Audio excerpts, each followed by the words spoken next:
Ano nga ba ang World War II? Ito ay tinuturing pinakamalawak at pinakamadugong labanan sa kasaysayan. Nagsimula noong 1939 hanggang 1945 at nagdulot na 6 na taong pagpapahirap sa mga mamamayan at nagkaroon ng pagbabago sa wika. Napausbong pa nito ang ating nasyonalismo at maaari pa itong makatulong sa mga problemang kakaharapin natin sa inaharap. O ngayon, ano ang kaugnayan ng World War II sa wikang pambansa? Nung sinakop tayo ng mga Hapones, pinagbawal nila ang paggamit ng wikang Ingles sapagkat sinasabi nila na ang Asya ay para sa mga Asyan. At naglayon ang mga Pilipino na mabigyan sila ng boses na pamahalaanan ang bansa. Dahil sa hindi pa ganun kasigurado ang wika nila o ang pakikipagkomunikasyon, mas pinalaganap nila ang wikang Tagalog at itinuro ito sa kapwa Asyan.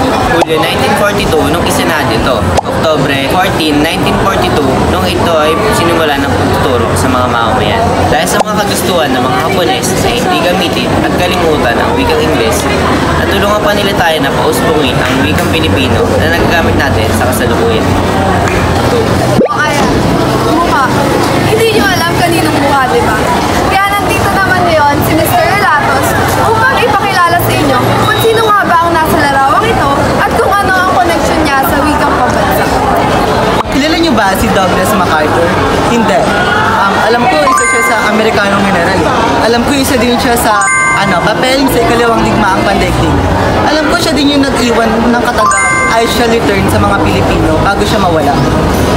Feel ko ang pinapahiwatig dito ni MacArthur Douglas is kaya pang mabalik yung mga wikang nawala sa Pilipino. Kagaya nga sa World War II, madaming bansang sumakop sa atin. Naapektuhan din yung wika ng mga Pilipino. Kaya parang sinasabi ni MacArthur Douglas dito is kailangan natin gamitin yung mga wikang nawala sa atin ng paulit-ulit. Kaya nga, patuloy na gamitin at pag-usbungin ang wikang Pilipino. Ito naman, ang daming larawan yan. Ang hirap alamin kung ano kinalaman ng mga Hapon dyan. Pero ipapaliwanag yan lahat sa inyo ni Miss Castillo. Alam niyo ba na ang Golden Age ay nagsimula noong taong 1942 at tumagal hanggang 1945? Ito ay tinaguri ang gintong panahon ng panitikang Pilipino. Dahil higit na malaya ang mga Pilipino sa pagsulat ng panitikan at pagsanib ng mga kultura, kaugalian at paniniwala. Dito tinatigil ang panitikan sa Ingles kasabay na pagpapatigil ng lahat ng pahalagan.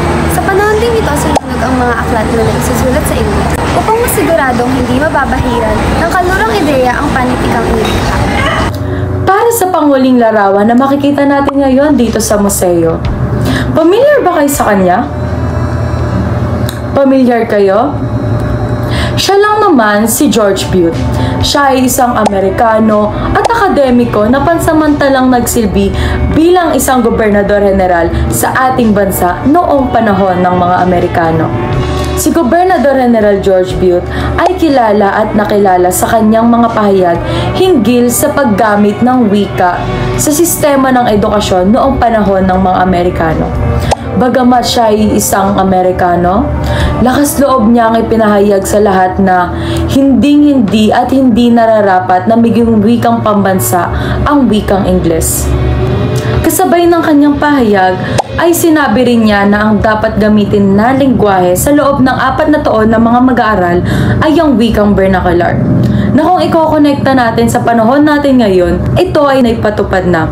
At ito ay ang Mother Tongue-Based Multilingual Education, kung saan wikang Pilipino ang gagamitin ng mga mag-aaral mula kinder hanggang grade 3. Naniniwala kasi si George Bute na kung ang sarili nating wika ang gagamitin o wikang Pilipino ang gagamitin sa sistema ng edukasyon, mas magiging epektibo ito.